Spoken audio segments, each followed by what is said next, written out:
So a modern day sage asked the temptress who was wooing him,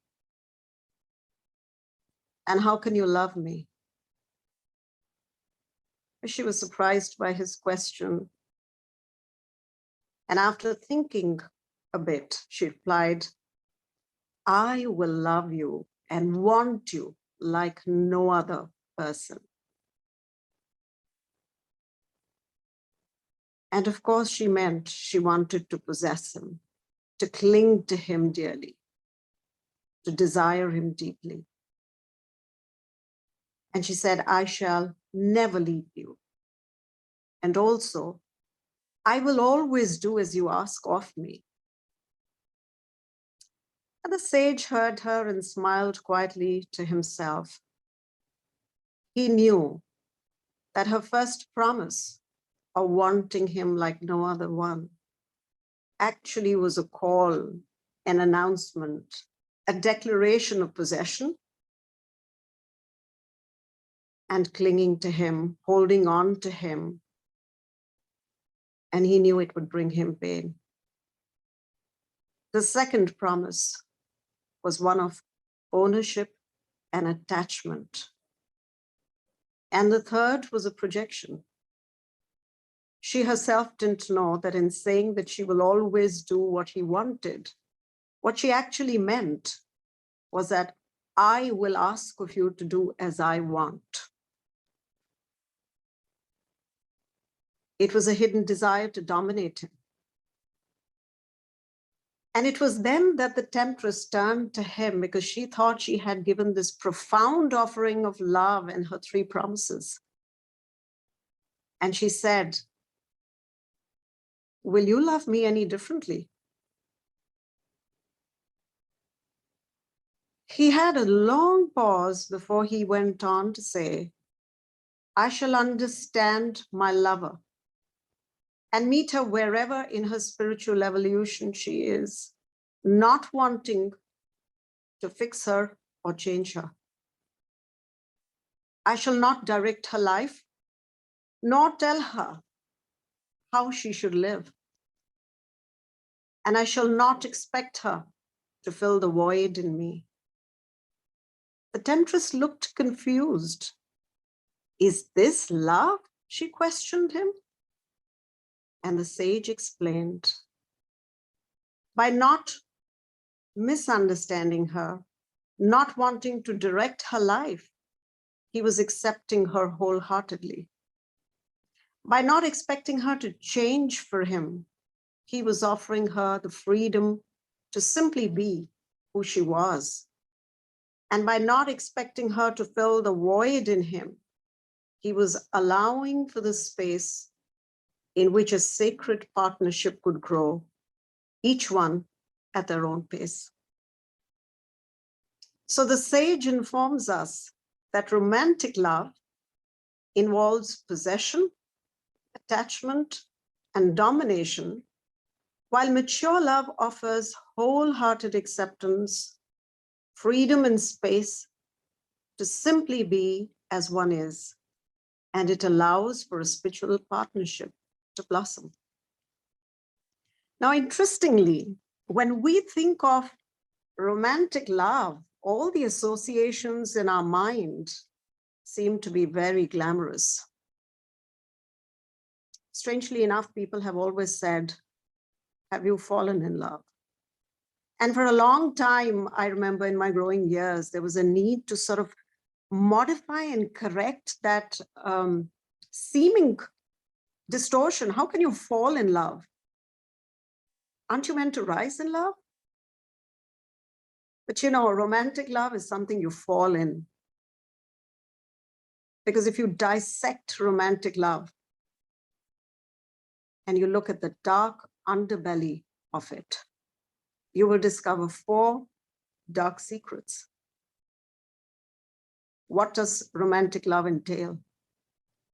The first one is a set of conditions, rules about roles. It's transactional. If you do this, I shall do that. No, you You run the home, I'll do the dishes. You excel in your job, I'll follow and nurture the home. I'll look after the babies. So many ways these conditions in even seemingly progressive relationships are not really spoken about. They're subliminal undercurrents. And most conditions derive from self-centric needs. And more importantly, they're time-locked. They're time-locked at a time when in the first euphoria of love, you discovered each other and you had a fixed idea of what and who each one was. And then after a point, you really started to see that old image. There was no newness. And you forgot to notice where you were growing and what was happening. And the conditions remained. If you cross the boundary of doing what you were meant to do, if you change from who you were to who you become, then there'll be trouble. And how often do couples find themselves in this battlefield of, when I married you, you were different and now you've changed. Now you've changed is not acceptable in romantic love. The second dark secret is control, power politics. Again, the undercurrent here is, this is how I will punish you if you break the rules. There's abuse, there is aggression, projection, blaming, verbal violence, conflicts, or just simple cold disconnect. Whenever unmet desires are there, romantic love says, you don't fulfill me, I won't fulfill you. You don't honor me, I won't honor you. It's tit for tat. The third aspect is manipulation. Games people play. Covert ways to get what you want. And so often in these relationships, there are lies and half-truths. There is fear, there is avoidance, there is escape, addictions, deception, and betrayal. And this doesn't mean that I have to be doing something wrong or having an extramarital affair. It simply means that I can't love you enough to speak my truth to you. I can't empty my heart to you anymore because I don't know how you're going to take this. And which then leads to the fourth dark secret, which is suppression.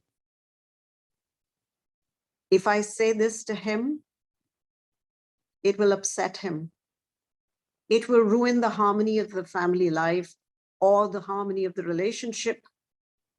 And that leads to victimhood, subjugation, self-sacrifice. So many women who say they love their partners have actually unraveled how they complied to the needs of the marriage or the relationship. They stopped doing what they really wanted to. They stopped chasing their dreams because they were in love. How strange it should be that you have to give up what you love to love another. And so if you look at the energetic imprint of romantic love, who's sitting in the driver's seat? It's ego and insecurities. I want your love to make me feel secure. So the onus is just shifted onto the partner. What is its impact and action? Is contraction. Because if you don't fulfill me, if you don't make me feel good about me, if you don't make me feel special, then I'm disappointed. I'm sad. I question about whether this relationship is worth it because he doesn't care for me anymore. And therefore its action is contraction. What is the Achilles heel? Is this sheer neediness. I can't live without you. I want you to do this for me. I want you to be able to make me feel I'm worthy, I'm special, I'm good enough. And its essence is all about wanting, craving, taking, receiving. Its orientation is me, my needs, my pain, my trauma, my emptiness, my loneliness. It's singular. So the energetic stamp of romantic love is wanting to be loved, to be cared for, to be understood, to be supported. And whenever there is a shortfall in any of these three, it leads to suffering. So the question that we are all here to unravel today is, how can we alchemize romantic love into mature love? There are 4 funnels in the transmutation process. And the first one, surprisingly, is the antidote of love, which is grief and loss. Be it heartbreak, divorce, death, dissatisfaction with your partner, emptiness in the relationship, disconnection, feeling lost or alone, grief will enter your heart through many gateways. And it will compel you to ask the question, why me?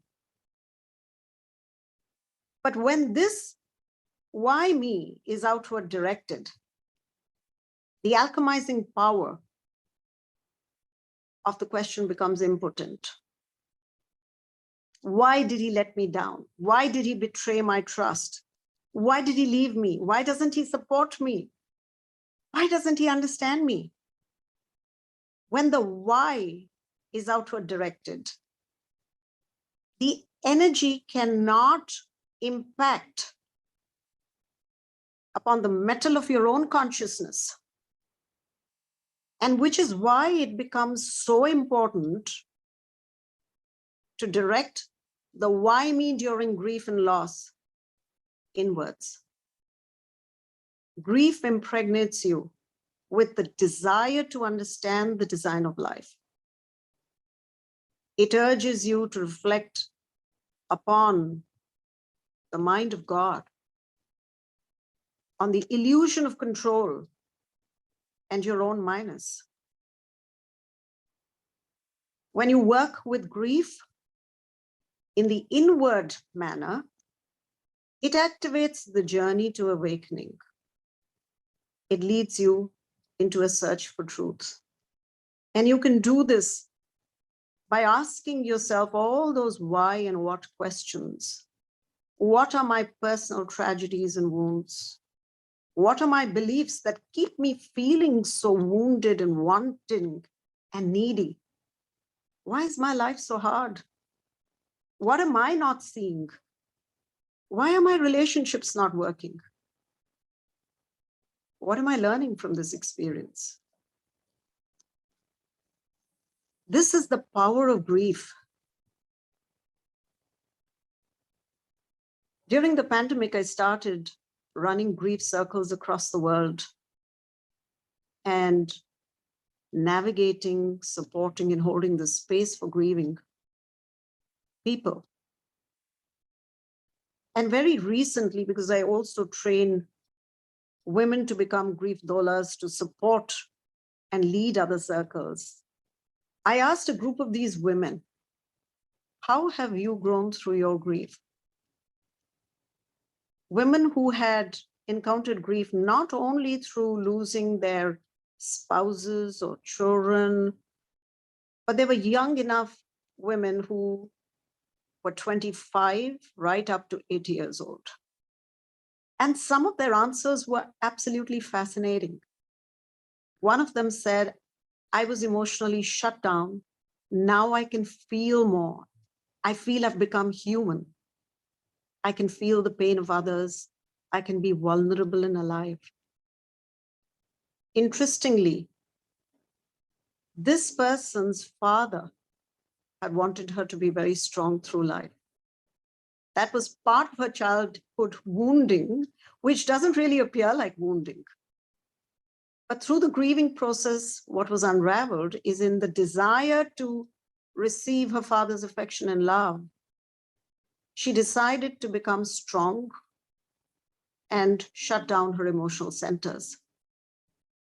And the minute she shut down her center, she shut down her heart to all other humans and became cold, disconnected, and never felt loved by her partner who she'd lost.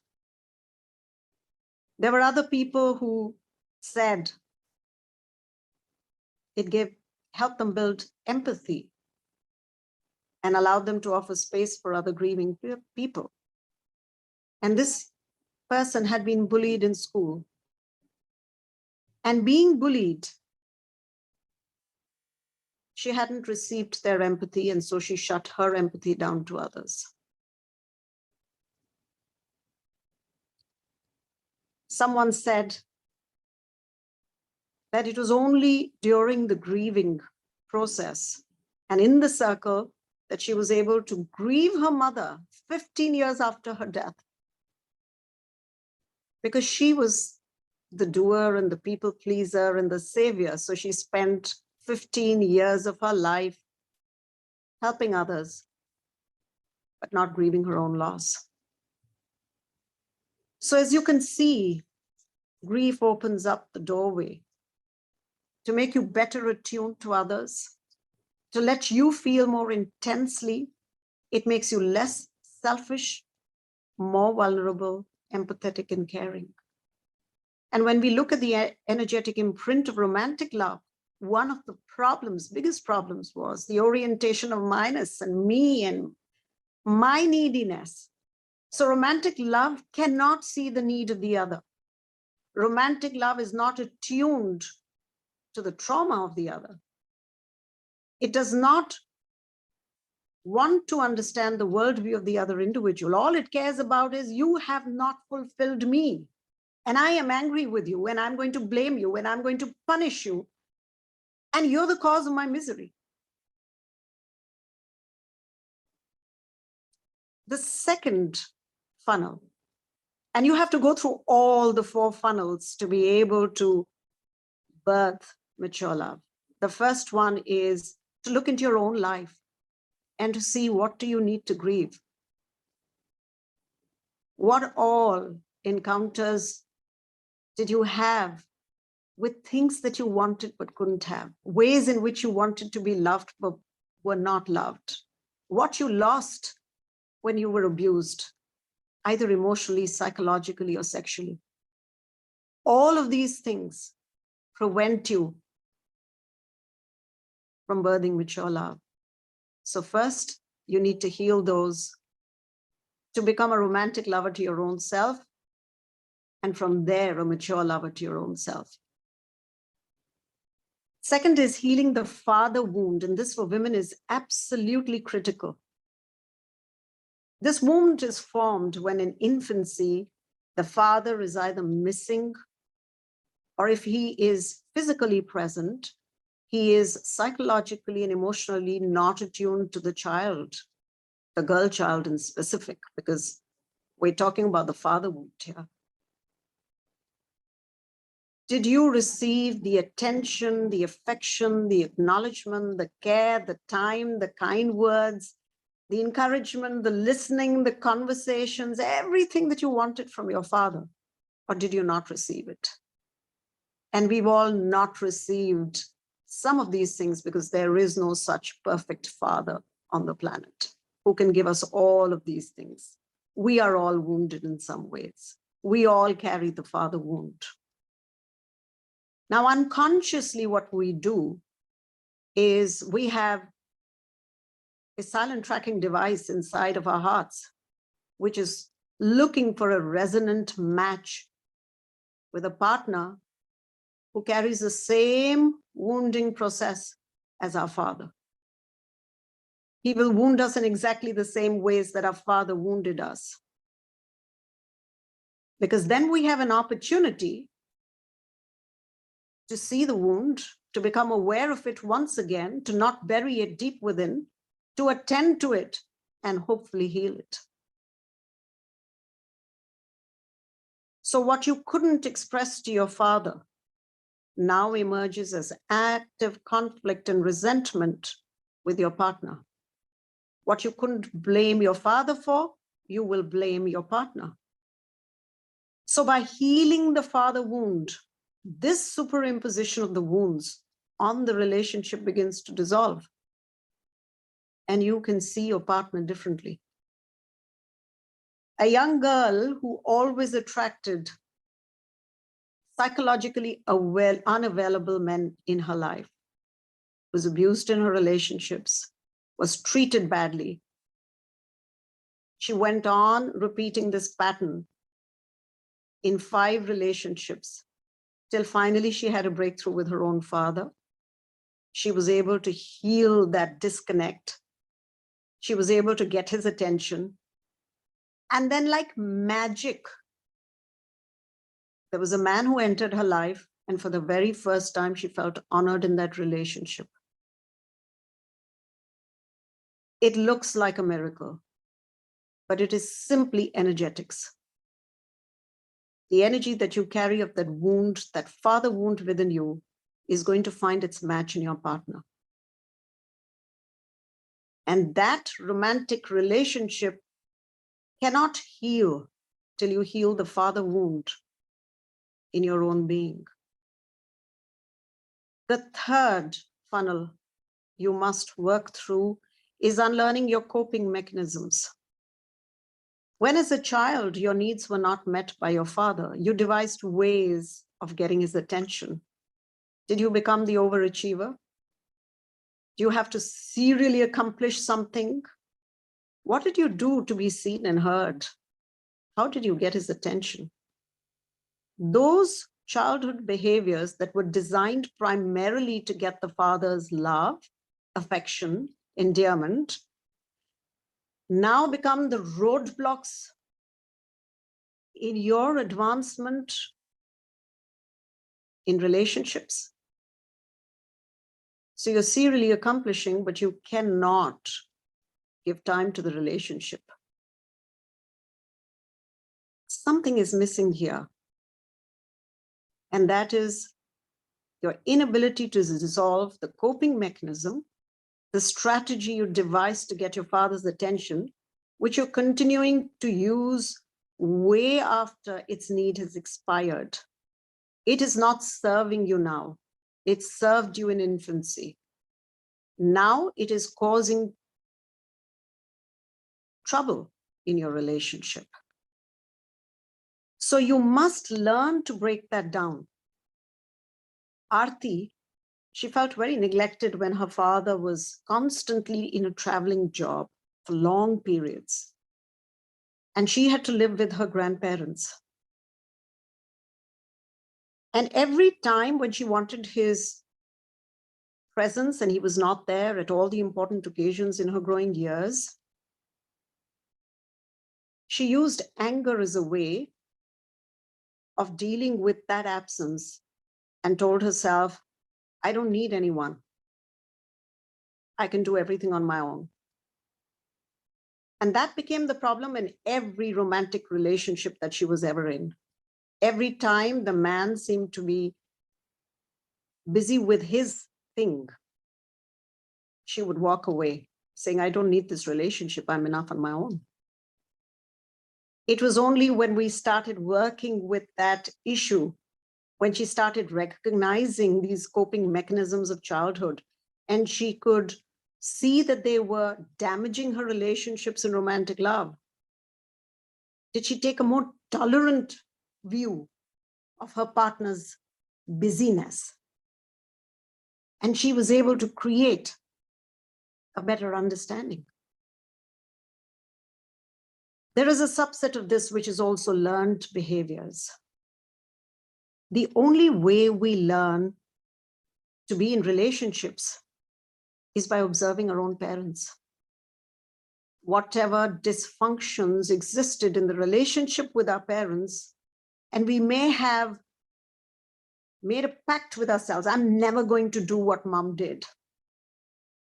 And lo and behold, unconsciously, you'll find yourself repeating the same behaviors the same self-sacrificing nature, or the same tolerating the abuse and not standing up for yourself and not drawing the boundaries, or whatever it was that caused the dysfunction in the parental relationship, because you don't know how to play partners any other way from the one that you observed most closely, which were your own parents. So you need to actually throw yourself into the dysfunctions of your growing years, your observations of your own parents. And this is a really hard one, because so many of us are taught to worship our parents and to believe they were right. And as a child, I'm doing something terrible if I am judging the actions or behaviors of my parents. Particularly, this becomes harder if there isn't any strong dysfunction like alcoholism or violence in the family. But there may have been verbal violence, there may have been sexual violence, there may have been so many other patterns, and you will succumb to that learned behavior, which will impact that relationship until you learn to undo it. And then there is the fourth funnel, which is dissolving the good woman beliefs. I have scanned the beliefs of maybe hundreds of women, a large majority of who are extremely progressive, who will talk in a way that we'd actually think there is Shakti rising in them. And yet when we scan subconscious beliefs, we find a match with patriarchal beliefs. A good woman is supposed to do ...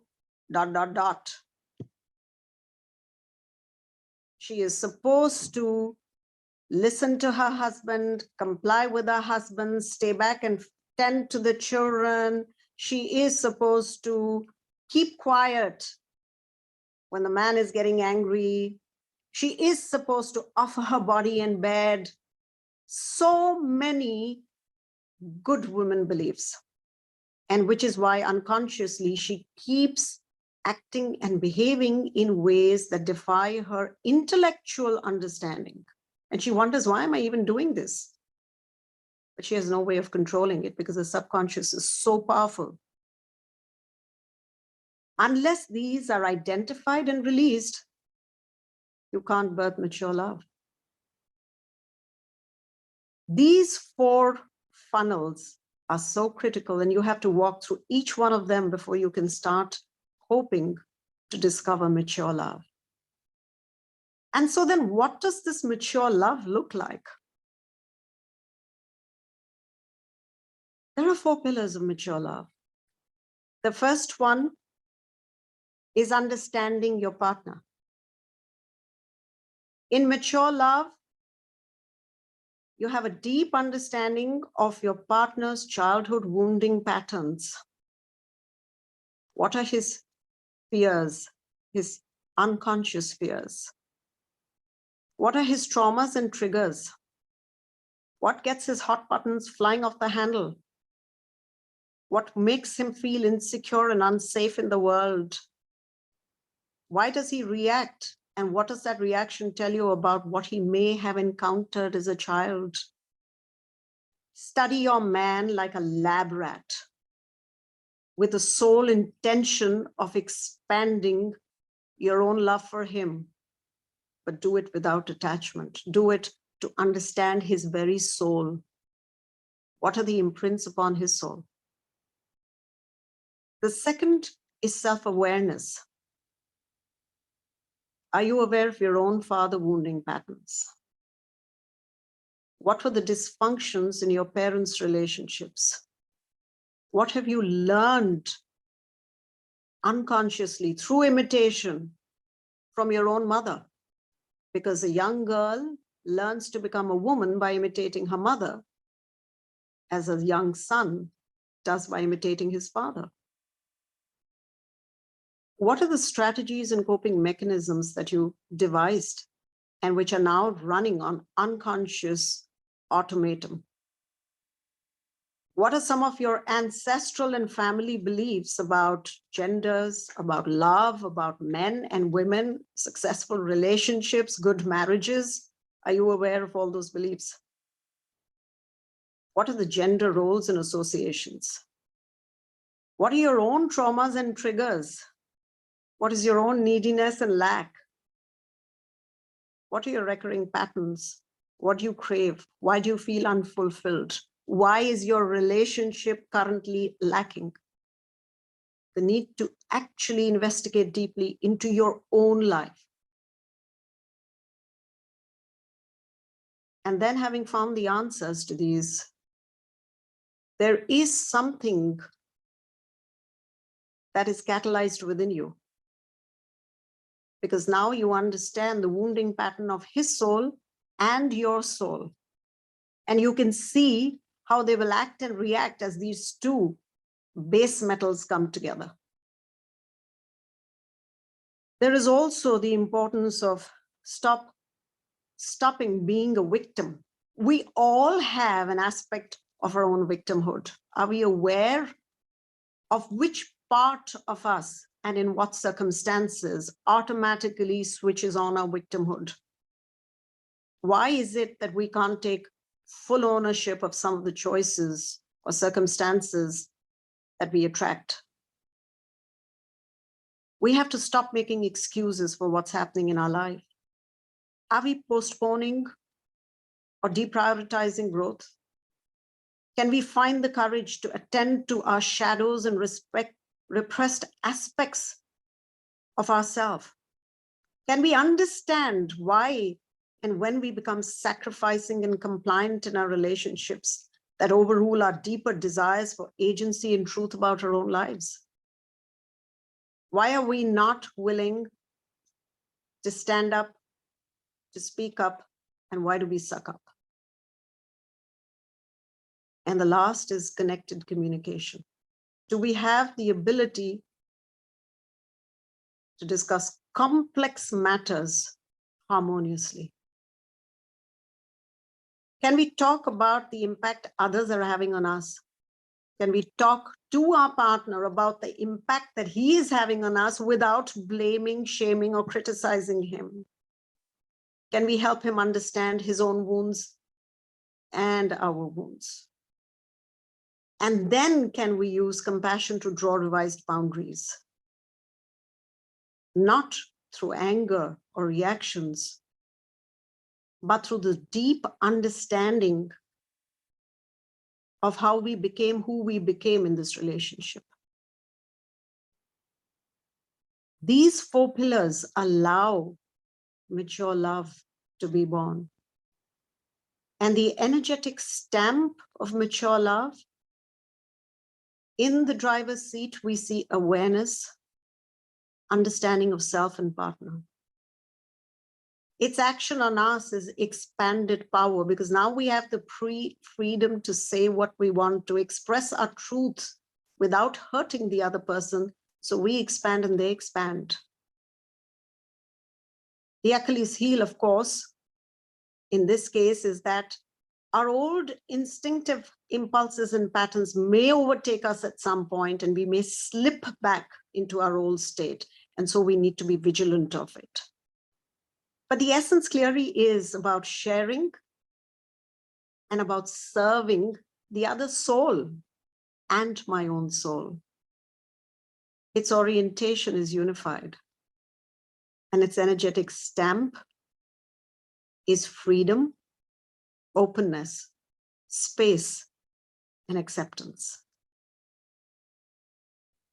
So when we look at the term romantic love, it relates to the desire to feel loved in one's relationship in a sensual, pleasing, and comfortable way. And the 3 pivots are desire, need to feel loved, and comfort. But mature love, on the contrary, is the offspring of discomfort. You have to go into all those dark places of your wounding and his wounding and have difficult conversations and let go of your victimhood. It's not easy. But by going through this discomfort, you can yield understanding and acceptance of where you are and where your partner is, thereby creating the space for growth and evolution. And the three pivots of mature love are growth through discomfort, space in the relationship, and evolution, definitely of yourself, and likely of your partner too.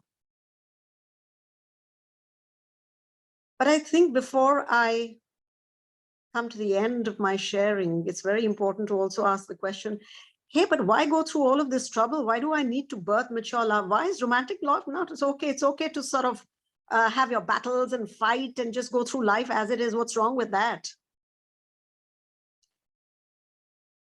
Well, what's wrong with that is then we are not standing in our purpose. Because the human consciousness comprises of the three gunas, which I'm sure your ladies are all familiar with. Tamas, the dark energy, Rajas, the active energy, and Sattva, the pure, serene, and still energy. We are a combination of these three. And the whole purpose of life is that whatever quantum of tamas, inertness, or darkness we enter into this incarnation with, we must, through the action of Rajas, exit this lifetime with an increased amount of Sattva and a decreased amount of tamas. Now, let me make this, it sounds very complicated using these Sanskrit terms somehow. So when I meditated upon what are these three things, how does it translate into practical behavior in our life or psychological behaviors? Tamas is fear. Fear, which is instinctive for survival, fear, which is biographical, all my traumas, fear that is transgenerational that I got from my ancestors, and fear, which are my interlife imprints that I'm carrying on my soul from previous lifetimes.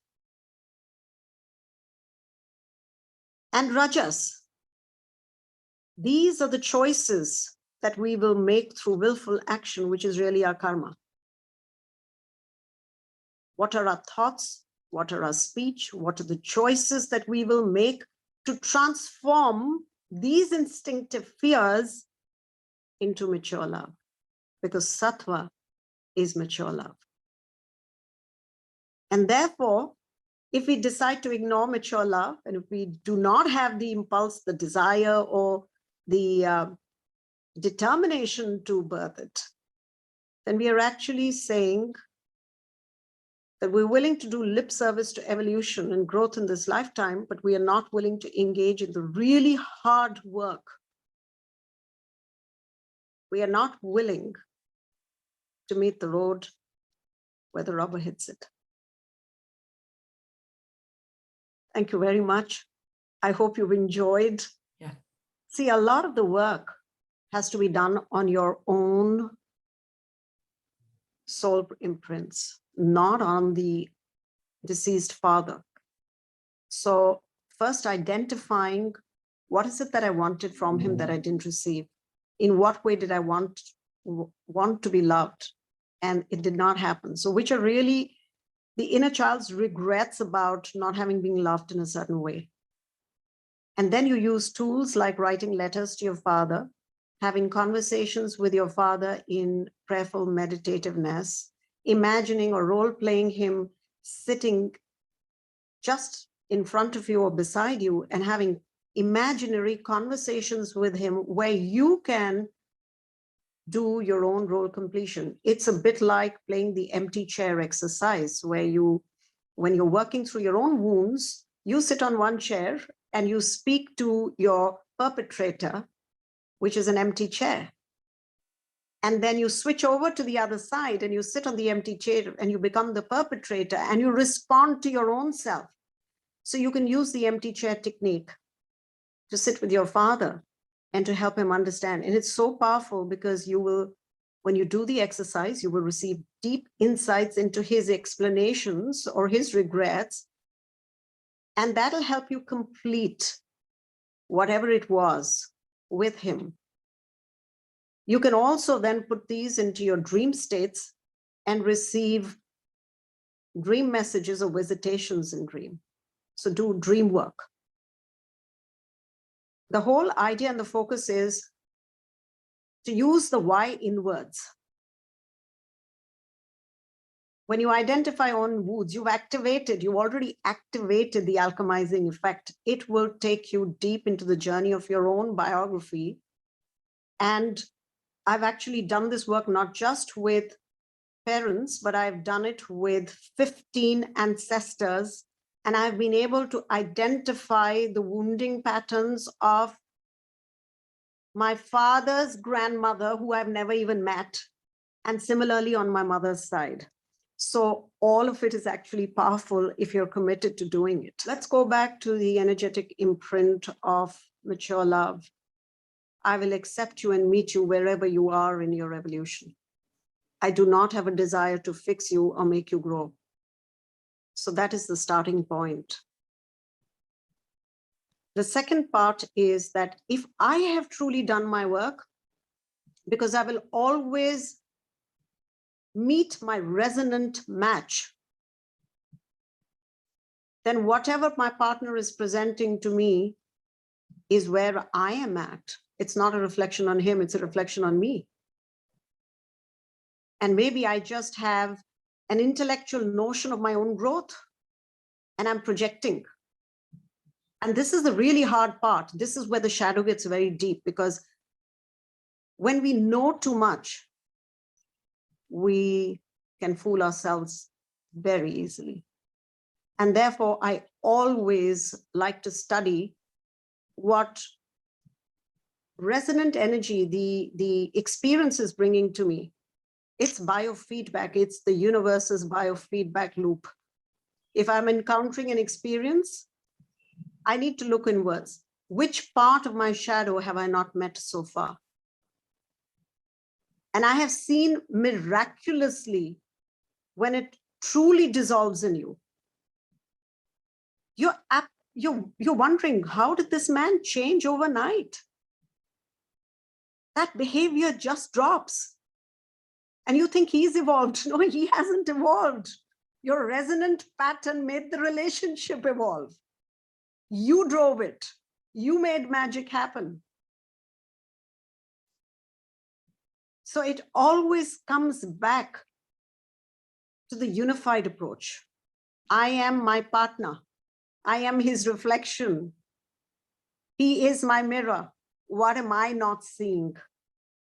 And over a time, what you will find is the same behavior in him that bothered you before no longer troubles you. You're at peace. Why is the question even about his growth? Mature love has nothing to do with the desire for the other to grow. That is romantic love. You have not grown at my pace is blame. It is criticism. It is the dark underbelly of romantic love. We can't see it. Because we know so much. And that is why they say to leap from knowledge into magic, you have to drop all knowledge. My knowledge becomes my enemy.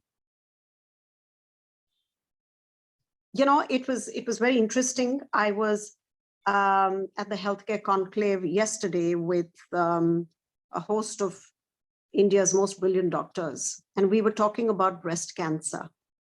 And the specialist said, she says, you know, I have a big problem with women who are educated, because when we have a woman in the villages, and if she has a knot in her breast, she will go straight to the physician and say, there's a knot in my breast, I don't know what to do. But if it's an educated woman, she's going to do Google searches, she's going to manage it on her own, she's going to try and do some self-help therapies, and she will delay getting to the physician until it's too late and she's already in stage 3. So this is the problem of knowing too much. And when we understand that I must not use my knowledge against my own evolution, then even if I know, I have to put my knowledge aside and say, but what is the biofeedback system telling me? And I follow a very simple principle here. which is, am I feeling disturbed? Is my partner's behavior disturbing me? And if it is, it's my problem, not his. Because if I had really transformed myself in this area, his behavior would not disturb me. Because mature love is all about serving, understanding, allowing, and offering the space to just be. And which is why I said the fourth funnel is dissolving the good woman beliefs. The good woman beliefs is a nice way of saying your own patriarchal beliefs. Unless you dissolve those, you're not going to birth mature love. And if you're still carrying hidden patriarchal beliefs, then you're going to raise your sons like that. And therefore, it all comes back to do the work on yourself, do the work on yourself. That's number one. Number two is, I do not identify myself as only a woman, because I have both masculine and feminine. I am not merely a woman. I see myself when I engage in outward action, I am the man. When I engage in reflective, contemplative, intuitive, creative actions, I am the woman. I am looking not at Shakti rising, I am looking at Shakti realignment within myself. I'm out of balance. My masculine and feminine is out of balance. If I can become whole, my sheer presence in an imbalanced field of my partner will automatically balance his energy, at least during our interactions. That is why we find mystics and saints who have halos, and when you come into their halo or their energetic field, you feel such calmness. I have a simple practice, for example, let's say I've had a conflict with my partner, and my instinctive impulse is to be blaming and angry. But after having worked through my own self, I then sit in a separate room and I beam love to him. Because that is my expanded state of mature love. And I'm telling you, it's magic. Within 10 minutes, he'll be in my room and he'll be making up, which he would have never done any other way. So we have to stop seeing ourselves as limited beings. You cannot even imagine the power of expanded mature love. It is true magic. It creates miracles in your life. If it's not creating miracles, it's because my capacity to love is still limited, and I'm limited by my dogmas and by those 4 aspects of my funnel, which is I'm still carrying my woundedness, I'm still carrying my good woman beliefs, and I am thinking of being a certain way, but I'm acting and behaving energetically in another way, which is why the biofeedback becomes so critical. We don't have to take on the responsibility of transforming men or helping our relationships. No. I was born alone. I am going to die alone. I am here for a human experience because my family of birth will set the context for me, which is my father wounding, and my family of infinity, which is the partner I attract into my life, is going to help me refine that so that by the time I exit this incarnation, I am more whole and complete. So actually, it's the illusion of everything, but I am just trying to do repair work through my incarnation on earth. It's not about anybody else. It's about me.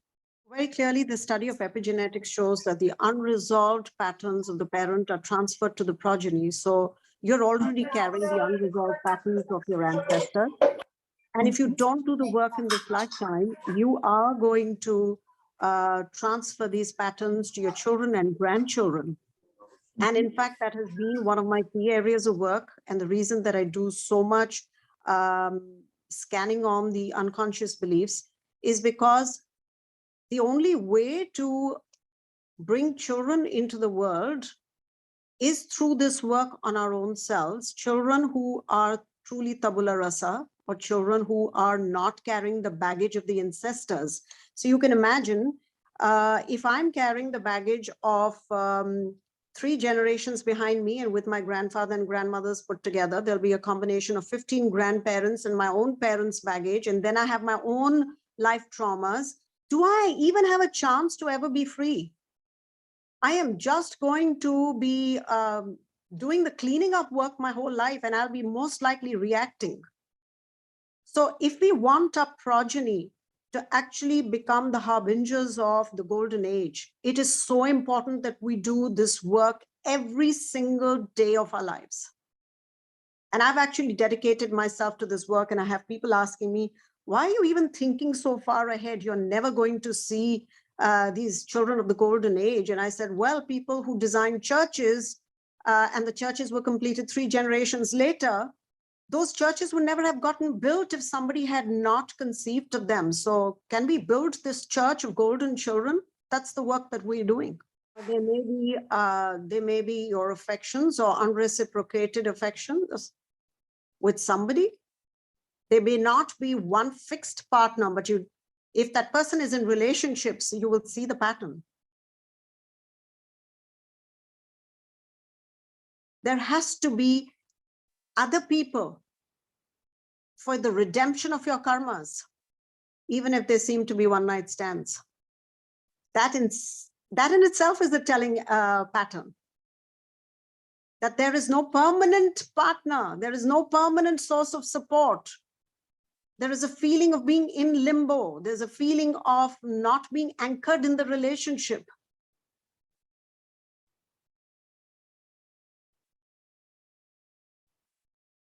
And that's where that neediness of romantic love will find its roots in an early life experience of perhaps abandonment.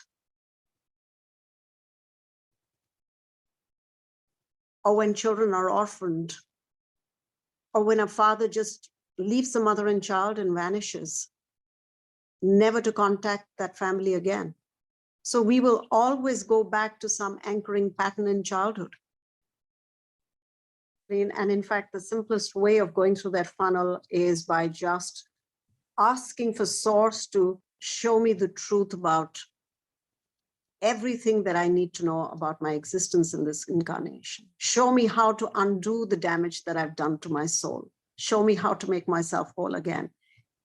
And you will be carried through those funnels. It will open, it will unravel, and that's why it's mysterious.